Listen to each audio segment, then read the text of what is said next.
It is now my honor to welcome to our annual convention the governor of the great state of Florida.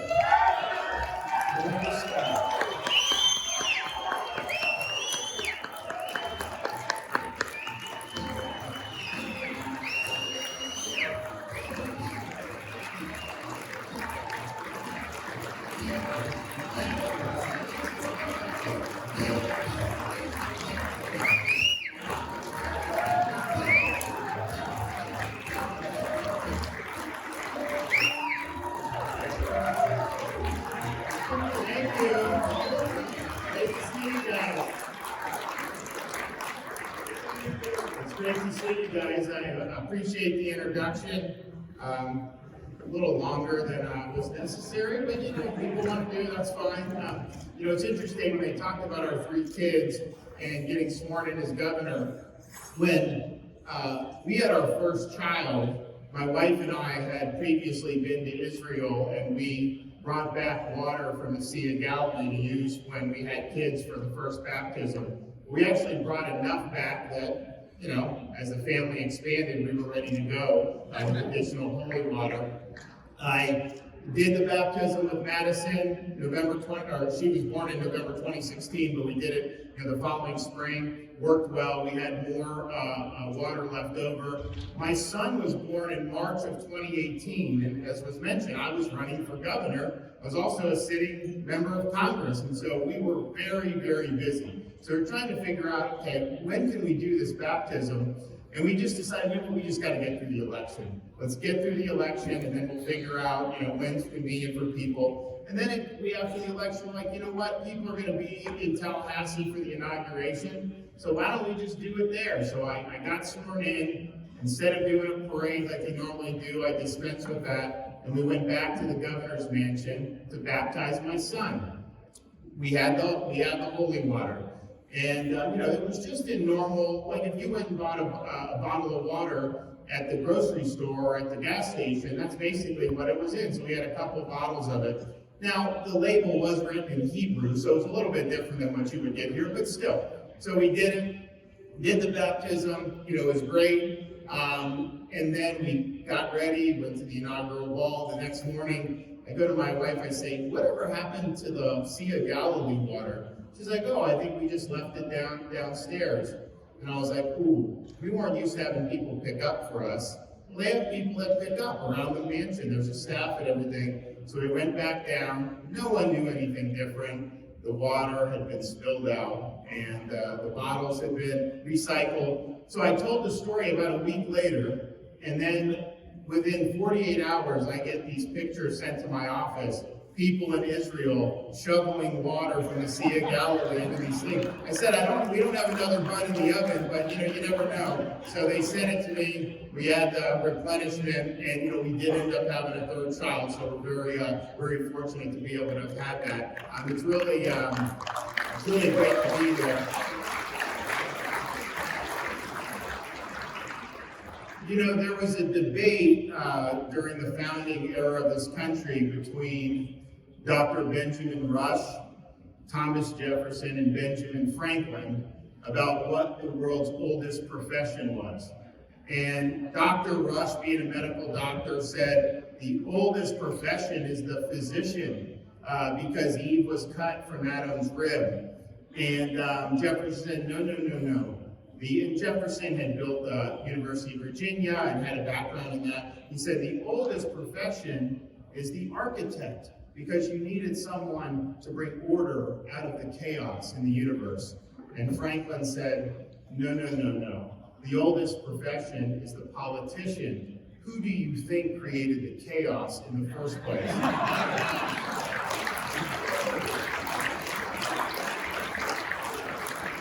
I thought of that because, unfortunately, I think that there's a lot of truth to that if you look at what's happened in this country over the last year and a half. And the fact of the matter is, throughout the country, we've seen young kids locked out of school, millions of them, all across this country. We've seen people locked out of work. We've seen businesses being destroyed. We've seen millions of lives ruined by bad, ineffectual and unscientific policy, but not in Florida. That's right.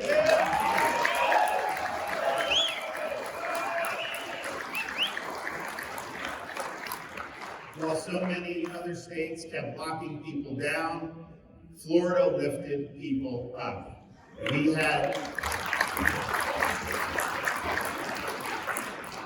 from the very beginning of the school year, we said every parent in this state has a right to send their kid to school in person, and we made it happen against a lot of opposition. And I just did, because we were happy about doing that, I was able to get bonuses for teachers, $1,000, and I made the point.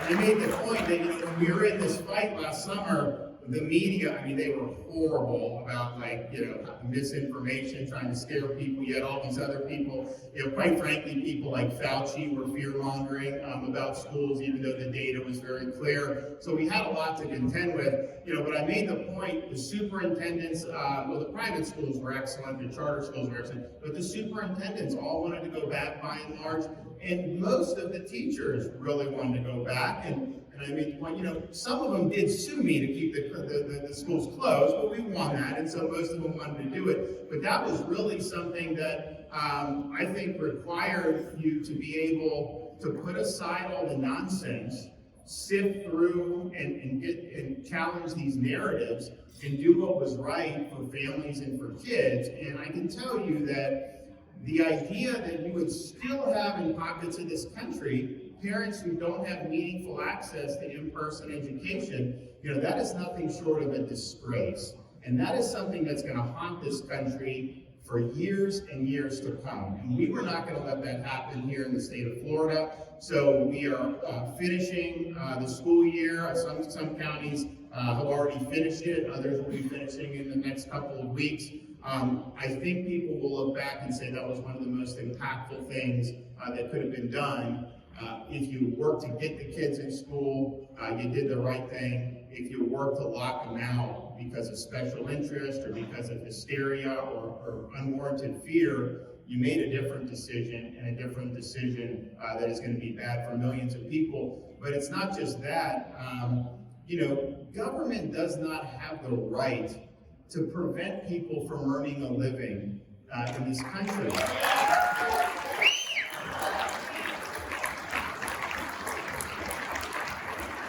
And so we were looking at a situation where, okay, we had this pathogen. That was a serious thing. Nobody was saying otherwise.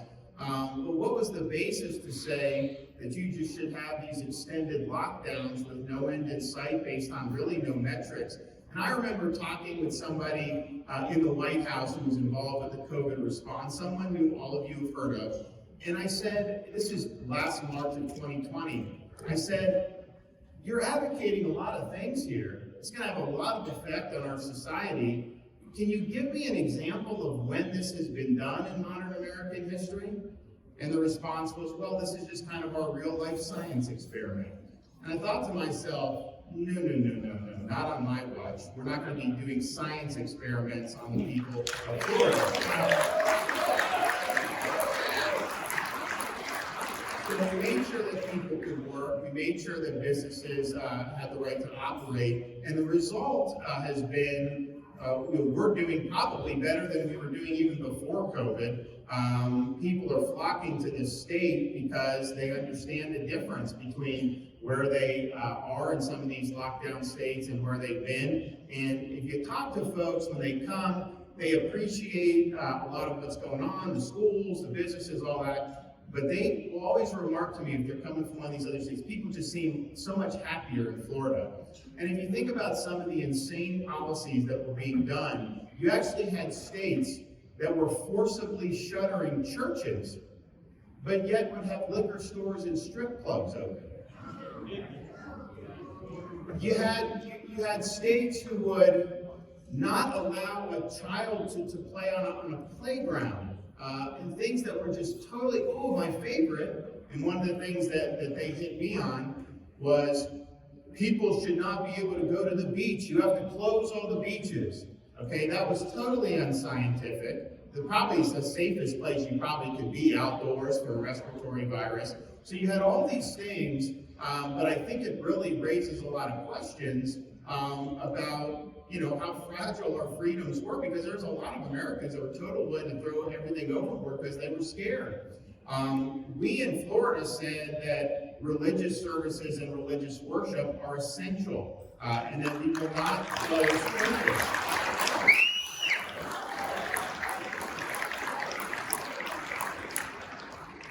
But I look around and see this is a core. I mean, when people think of First Amendment, they typically think of freedom of speech, obviously very important. But the founders would have said the core of the First Amendment is freedom of religion. That was the number one reason why they had the First Amendment.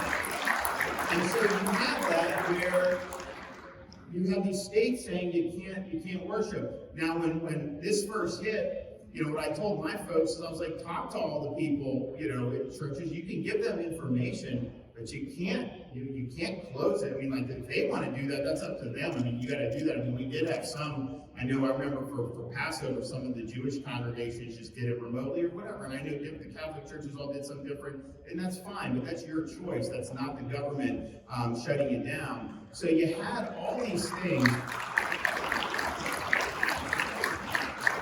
But it seemed to me, as we were looking through this, you had a lot of people who were advocating a lot of destructive things without a firm evidentiary basis to do it, but also coupled with these same people really just had a disregard for basic human freedom and things that people need to be able to flourish as individuals. And I think a lot of the people who advocated the policy of shutting a church but keeping the liquor stores open, I just think that they put zero value on religious worship. I think that's how they see the world. And so they want to impose that on the rest of society. And so when I was this was all new to me last year, because quite frankly, if you would have told me when I got elected there's going to be a pandemic, it would have mattered to me, obviously, because it's a big deal. But I would never, ever have actually believed that the fact that there was a pandemic would give governors license to lock kids out of school for a year, shutter churches, do all the things that we've seen to happen. And so this was something where you're seeing all this going on. You got to look to see what the proper role of government is. But what I kept coming back to, people remember Dwight Eisenhower's farewell address. They remember it mostly because he warned against the military-industrial complex. But he was very right about that. I mean, if you've ever been to D.C., you see it tenfold. So he was very smart about that. If you read that speech, he also talked about, because this was a little bit new in the 1950s, he saw the dangers of the rise of scientific research being paired with government money, and then these folks being involved in shaping government policy. And he said, look, a statesman's job is not to subcontract out decision-making to some technocratic or scientific elite consensus. You have to consider things, and if there's scientific advances, obviously you understand that and you process that, but you have to harmonize all these other aspects of society before you make decisions. But ultimately, it's you, the elected official, that's got to make the decision. You don't just defer to somebody like a Fauci. And I think that he was so spot on that. And so what I would do as we were going through this is, I listened to as many people as you could, although I can tell you the people in the medical and scientific community that were most right about this were some of the ones that were most denigrated by the corporate media and by the narrative, because they were speaking the truth, but it was not convenient for people. And so, what I would do is listen to folks, but I mean, if you tell me something, if you tell me, oh, you cannot have a theme park open, otherwise in 2 weeks, all hell's gonna break loose, and if the theme park is open and 2, 3, 4 weeks later, the infections have gone down dramatically, then clearly you're wrong. Because you can have your theories, but the theories don't counteract the actual evidence of the observed experience. And so we looked at that the whole time, and I can tell you, if you just watch CNN or NBC and that's all you got, you had a radically different notion of the underlying dynamics of this thing than if you actually studied the data, and not just here in the United States, but also in Europe and other countries, that have similar populations. And the schools is a great example of that. When we were moving to get the kids back in schools, the teachers union would set up coffins outside of our Department of Education building in Tallahassee. Like, oh my gosh, the governor, they want all the kids to get COVID and die. Reality, we had the data that showed that basically schools were some of the safest places to be, very low infections level, but then even when the kids got infected, it was less dangerous for them than seasonal influenza was. And so there was all this commotion about it, but the data literally repeated itself every single place where you had the kids in school. So I just kind of, we knew, you knew you're going to get it. That's just the reality. But I knew in 2 weeks, 4 weeks, 6 weeks, that people would be like, you know what, the kids do need to get back in school. I thought, and that's what happened in Florida, it was obvious, I thought at that point that all these other places would be rushing to get the kids back in school. I mean, isn't that like one of the most important things we can do? And I was shocked that they just wouldn't bring them back, and even to this day, you still have others. But if you follow the data, if you looked at the evidence, and did that for yourself, you don't contract that out to a bureaucrat or these other people. You as an elected official have a responsibility to get it right, to put forth the effort to be looking at this. And I can tell you some of the policies that were the most destructive that you've heard about. I mean, for example, New York, Pennsylvania, some of these states at the beginning of the pandemic, they took infected nursing home patients from the hospital and sent them back into the nursing homes. Those nursing homes were not equipped to be able to isolate them properly, and the result was you had, really significant uptick in mortality, because these are the most vulnerable people in our whole society. And people look at that and they say, and we did the opposite in Florida, we banned hospitals from sending infected patients back into nursing homes. And people look at that and they say, oh man, that was a really bad policy. How could they have done it? I can tell you how they did it. The reason why they did it is because all the governors at that time were given models that said in 2 weeks, you're going to have no hospital beds in your entire state. And those models were based on flawed assumptions, and they literally were wrong in real time. And so I looked at it and they said, okay, they said there's going to be 5,000 people hospitalized tomorrow in the state of Florida for COVID. I got about 1,100. So I wake up the next morning and say, did we hit 5,000? No, it's 1,103. Okay. Then the next day, it's going to be 5,700. Next day, oh, it's 1,108. So I was like, all right, this is funded by people like Bill Gates. And this is what Fauci and Birx and some of them were using, all the governors. So the governors are taking this. They didn't do their own independent inquiry. They didn't question assumptions. They didn't ask the right questions.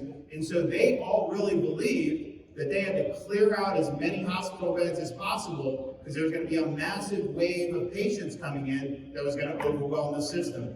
That's why they sent those people back into the nursing homes. That's why they put those elderly people at risk, because they panicked and they didn't do what I think a leader should do, and the results are obviously very, very tragic. So going forward in this country, we can never let some of these policies happen again, okay? We've got to make sure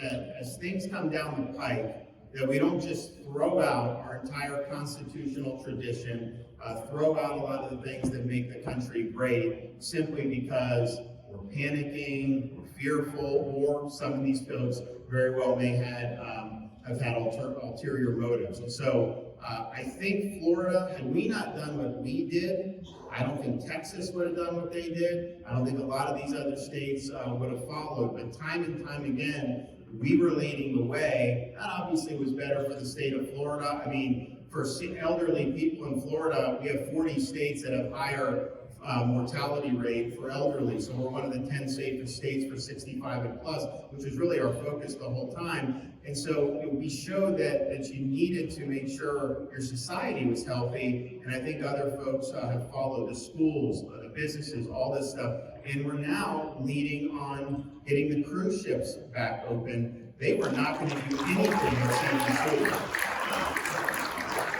They were not going to do anything. They wouldn't listen. They wouldn't negotiate. And so we sued them.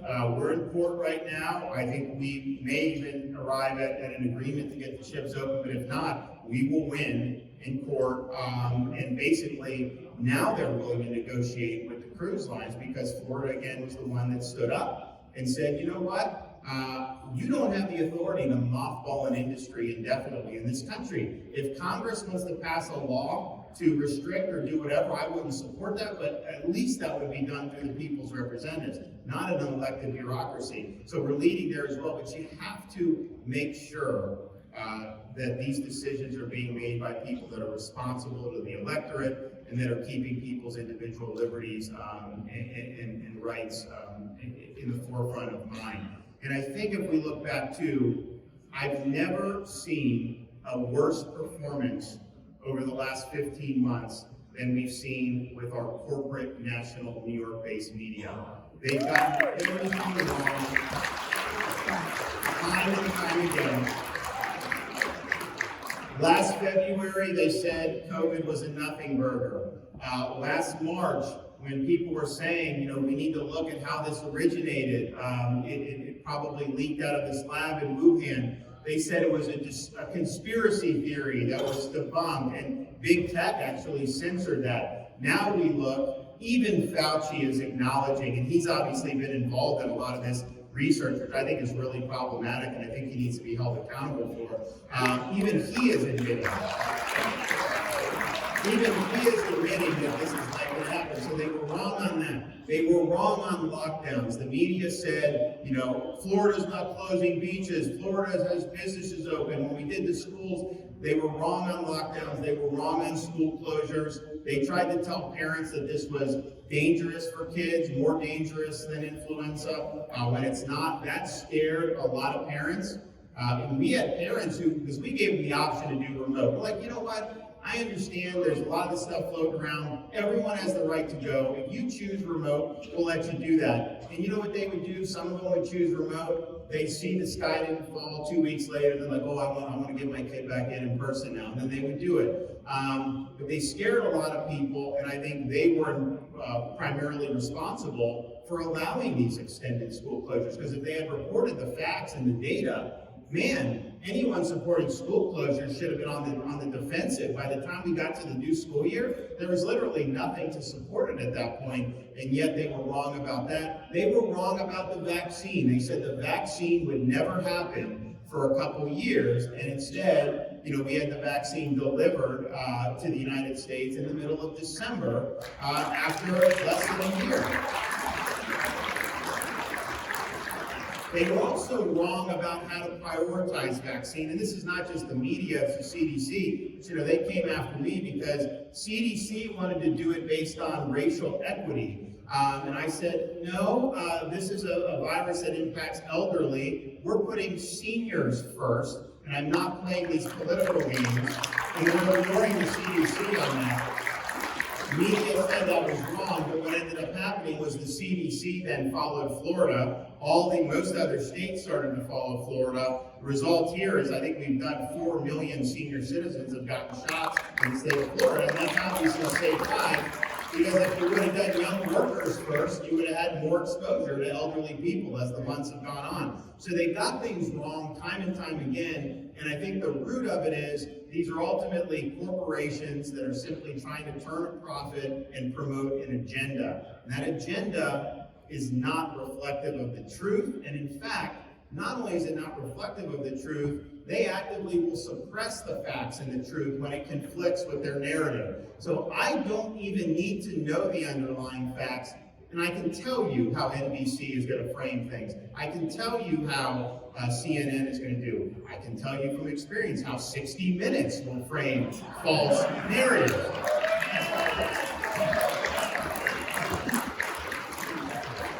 And so they deserve to be held to account for the poor job that they did with COVID. Because you know what happened with COVID, people focus on COVID, but there's other impacts to health beyond that. For example, once we hit the kind of peak hysteria last March, you saw a massive drop in visits to the emergency room for heart and stroke. Now, it's possible that all of a sudden people stopped having heart attacks and stopped having strokes. Look, the Lord works in mysterious ways. But I'm probably going on a limb and saying that people were still having strokes and still having heart attacks, but you had a lot of people that were so petrified by what the media was talking about with COVID that they're literally having chest pains, having a stroke, and they're too scared to go to the emergency department. You have seen excess mortality as a result of that. Those are media-fueled, unnecessary deaths. And so they're lying, their hysteria, what they've tried to do for ratings and for clicks, it's not just that it's not true or you can slough it off. It did affect people's lives in a very negative way. And so they deserve to be held to account for that, but they also deserve to be held to account because if you look at the divisions in our country, corporate media is one of the main drivers of the divisions in this country. And they do it day and day. They lie about it, and they promote false narratives. And I'll give you an example. When you had the police shooting in Columbus, Ohio a few weeks back, it was, you had a potential victim, calls 911, saying, hey, this girl's got a knife and she's coming after me. So the officer responds. I mean, honestly, if you didn't respond to that, I would say that would be racist to not respond to somebody who's a victim. And so the officer responds. The girl is wielding a knife. He gives the command. She doesn't listen. He engages it and may very well have saved the caller's life. NBC News, on their nightly news, they did the segment on that. They played the 911 call, but they edited out the portion where the caller said the attacker had a knife. And then when they showed the officer engaging, they edited out the portion where you saw the attacker with the knife. Why would they do that? Because they're trying to put a target on that police officer's back. They're trying to further a narrative that law enforcement is out to get people for racial reasons or whatever reasons, and they knowingly edited out the key facts in order to be able to inflame tensions in this country. That's a disgrace. And I'm sorry, that is evil when you're doing that. And I can tell you this, in Florida, we are standing by our men and women in law enforcement.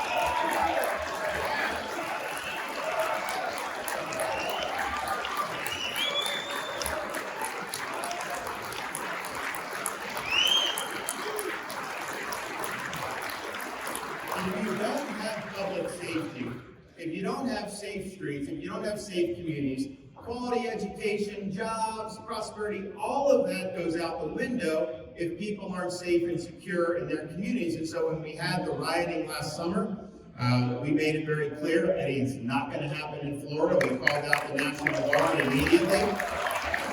We worked with our local folks and we were able to contain it. But I also understood, unfortunately, in our country now, this is likely not going to be just a one-off thing. And so we were able to get past, and I signed the strongest anti-rioting, pro-law enforcement legislation in the country. It says a couple things. One, we're not going to allow local government to defund law enforcement. We will fight back and we will protect them. And we're also going to make sure that if you do have mob violence, that you don't just get a slap on the wrist, that you end up doing time in jail. Because that's the only way you're going to be able to get folks to understand.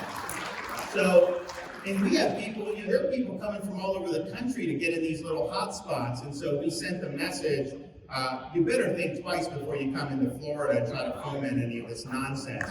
So we're proud of that, but we also said with the most recent legislative session, yes, we did better on this. Yes, me as governor, I've stood up for the men and women in uniform, but they have been treated horribly throughout this country over the last year. And they've also worked very hard. I mean, when COVID hit, if you work for some corporate office, there's nothing wrong with this, but even a lot of those people just transition to working from home. Well, if you're in law enforcement, you can't patrol the streets on Zoom. You got to be out there. They were out and about, and they were on the front lines the whole time. And so we said, while some are trying to defund the police. We are going to fund them and then some, and we did $1,000 bonuses for every law enforcement, every firefighter, and every first responder in the state of Florida. So it is fundamental to have freedom of, to be able to be free to live your life in a safe way, and I think that the places that turn their backs on the police, those cities, some defunded, some diverted. There's a line of thought in this country that, is better, instead of sending law enforcement people to respond to a violent altercation, you should send like a social worker.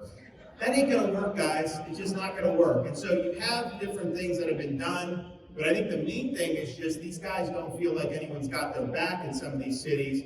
What has the result been in the last year? Crime is skyrocketing in some of these cities throughout the United States of America. And I can tell you, if you turn your back on law enforcement, if you're not supporting our men and women in uniform, you will absolutely see more crime. And you know who's going to be the victims of that? It's going to be people that are the most vulnerable members of our society. People who tend to be lower income, people who tend to live in tougher neighborhoods. It really isn't likely to have much of an effect on people, that are very affluent, living in gated communities. And so a lot of the people who are protesting against the police, who are criticizing the police because they want better communities there, they are actually they're ensuring that their communities are going to struggle even more if some of these policies go into effect.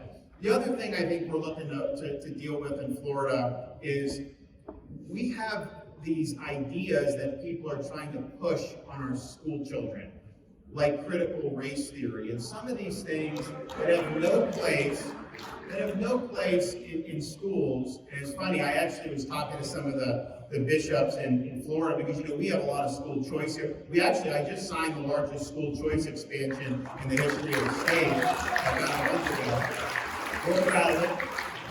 A lot of low-income families are able to access private schools, and part of it is academics, but quite frankly, part of it is these are parents that really thirst to have values instilled in their kids as well, and our parochial schools really serve that. But I told the bishops, I said, guys, one party doesn't like this because they're with the unions. You have me and my guys, we like it. But if you start going down the road of some of this stuff, you're going to lose a lot of support very, very quickly. Spending tax dollars on what I believe is effectively state-sanctioned racism, teaching kids to hate this country, teaching them to hate each other, and even teaching them to hate themselves based on their skin color. And I find this whole white privilege thing a little perplexing. I mean, people that came from Ireland in the 19th century, did they have a lot of privilege when they came to this country? The people that came from Southern Europe and Eastern Europe in the beginning of the 20th century, did they have a lot of privilege in this country? Those people had to work, and they had to fight, and they had to toil to be able to make it. And most of them have been able to do that, but it wasn't easy, and they were never given any type of handout. So to tell kids that somehow there's privilege, when 100 years ago, you would have been viewed a different race if you were from different parts of Europe. This whole thing is nonsense. I think it's very destructive, because if you say every institution in American life is somehow racist or unfair, then what do we have? What are we fighting for as people then? I mean, we don't believe in the Constitution. We don't believe in these things that people have fought. I mean, this is Memorial Day weekend. There's people that have given their life in defense of the principles that our country is founded on.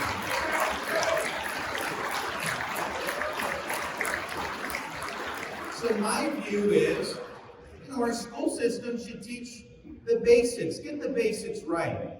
You have all these theories that come in that are more ideological, that have a political agenda. What, have you mastered reading and writing with our kids? Now, Florida is better than the national average, but I can tell you, we are every single place in this country is far from where we need to be on the core basics. And why not focus on actually teaching kids what it means to be an American, teaching them about American civics, and understanding the responsibility that you have. Because you're going to have some kids that are going to go into business or math, and I think we need more and more people going into traditional vocations and skilled trades. You make actually more money with less debt in a lot of those. People can do very well. the kids are going to go in, the students are going to go into a wide variety of things. And so, I studied, I liked math when I was in high school, and but I really don't do a lot of math anymore. You do different things, you may not carry it with you, but every single person, regardless of the vocation they choose, is going to be called upon to exercise the duties of being an American citizen.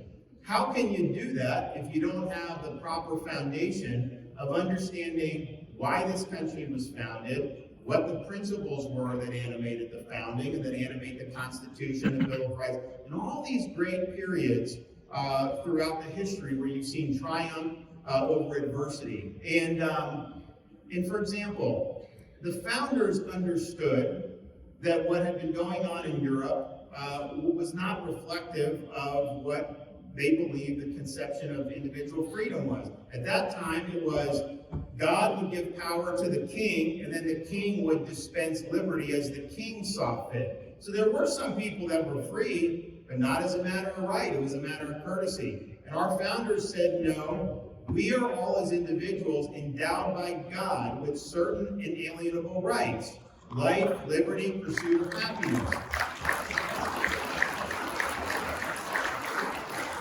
We, the people, loan power to the government to be able to do the certain things that we need to have so that our society is ordered and that the liberty can be protected.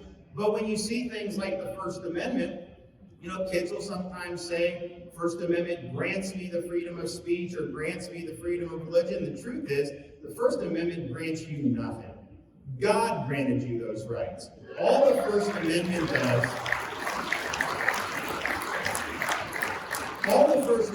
does is protect the God-given rights that you already possess. And it's very important protection. It's not meant to diminish that in any way, but the liberty is not flowing from the state. The liberty is flowing from God, and we create a government and a constitution to protect those very cherished freedoms. And I think that there are so many basic things that if we put our minds to it and worked hard, we would be able, I think, to produce people who were better informed for citizenship. And we're actually working on this in Florida. We've done different civics initiatives every year I've been governor. We are going to have very soon, as a requirement of graduating, all seniors, they need to be able to pass the same type of citizenship exam that our naturalized immigrants have to pass.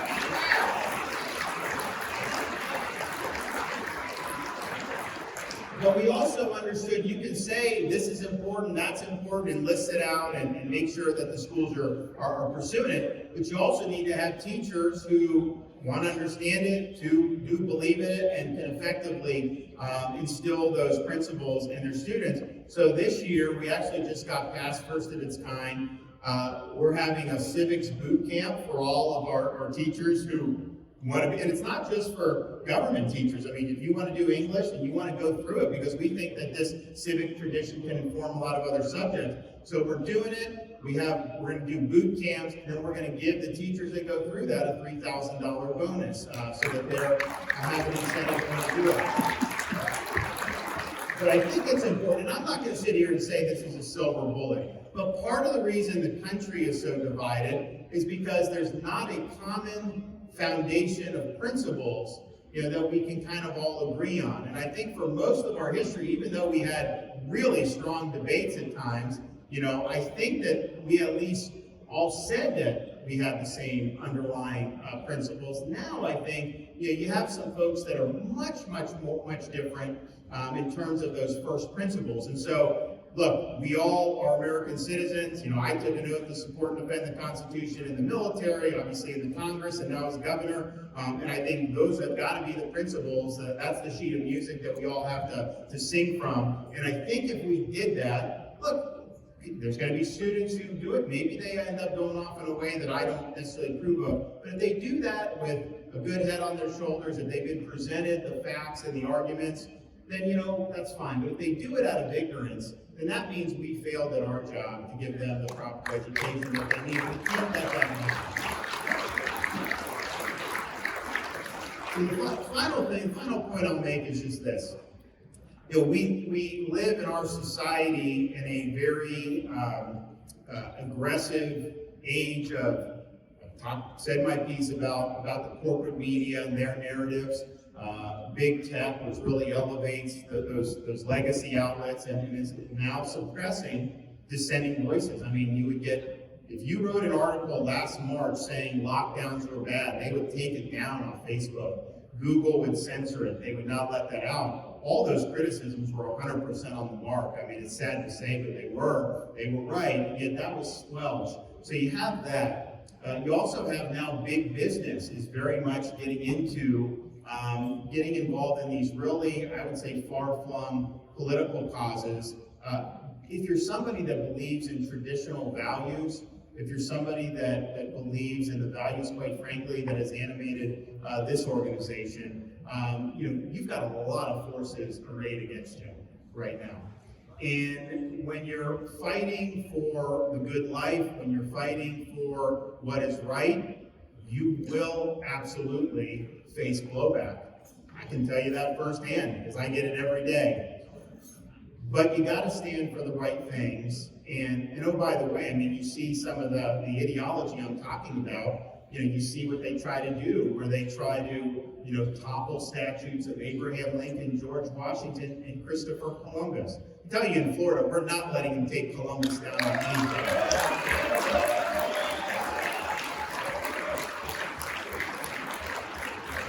But you face a lot of headwinds. You face a lot of blowback because, quite frankly, I think the timeless truths and the core values that have animated the church for centuries, that have animated our country since its founding, those values more and more are met with hostility by the elites in our society. And so when you come out and you lead, you will absolutely be smeared, you will absolutely be targeted, you will absolutely have to deal with a lot of nonsense. But I view it as you need people that are going to be willing to display some courage. The future it doesn't belong to the faint-hearted, it belongs to people who are brave and who are courageous in the face of a lot of significant headwinds. And so what I try to tell myself all the time is, look, I'm of this world, or I'm in this world, but I'm not ultimately of this world. There's a higher power that we're ultimately all answering to. And if you're right there, you're on his side, I think all this stuff ends up working out. But it allows you to understand that all the daily controversies, these things come and go. How are you steering that ship? Are you steering it to true north? And if you are, I can tell you from experience, there are people in this country who are so thankful for you being willing to stand up for them. And I see it every day when I go out, throughout the state of Florida. When you show leadership, when you show courage, it may feel lonely sometimes because it ain't gonna be something you're gonna get serenaded on CNN or in the New York Times for, which is fine by me because I don't care what the New York Times or CNN say. That's another thing. But it is a time, I think, to really hold the line on some of these key things. I think it's time where people are going to stand their ground and not back down under pressure. So as governor, you can count on me to do that. Day after day, you can set your top to it. I'm not going to be proud. I'm not going to let folks bludgeon us here in Florida into submission. And a good example of this is, we did the bill to protect the girl athletes, right? From being able to have, they want to have fair competition. They're not competing against other girls. And so this has been done in other states. Some states voted it down because they were worried that a corporation would be upset or the NCAA wouldn't have events in your state. And we even had threats that were issued. And what I told the legislature is, man, if they're threatening us, that's when we've got to double down. We got to make sure we do this, and we're not going to be cowed by either big business or groups like the NCAA. And the result is, it passed. It hasn't been signed yet. It will be soon. But I announced I was going to sign it, and the threats about not holding events and all that stuff, they just evaporated because they knew they were running into a brick wall in the state of Florida. They were not going to get anywhere with their agenda. Because quite frankly, I told myself, you know what, having events, heck, we got a lot of events anyways, I got more than we could probably even handle. But if the price of ensuring that our girls have the same opportunities that I had, for example, when I was growing up, and my two daughters have that, if the price is that I lose an event or two, man, that's a price I'll pay any day of the week at 12 cents an hour. So we're proud of what Florida is doing. I think we're leading the country on issue after issue, and not just the country. It's really humbling. We get correspondence to our office. We get stuff from people in Ireland and the Netherlands and all these other countries who are chafing under lockdowns, and they say, you know, Governor, I'm not an American, I'm not a Florida voter, but we're looking at you and we're thanking you for standing strong, because we feel you're also standing strong for us. And so Florida has become, I think, the focal point of people that conceive of the free world in many respects. I can tell you, during most of COVID, we were kind of like the West Berlin of the United States. As people, when they needed to get away, they would come. And interestingly, governors and mayors who would lock down their states or their cities and usually speak negatively about Florida, a lot of them end up coming to Florida while they're locking down their own people. So go figure that out. But we're here to serve, we're here to lead, and so we will continue standing strong, we'll continue holding the line, and to my fellow Floridians, I can just promise you this, I've only begun to fight. Thank you.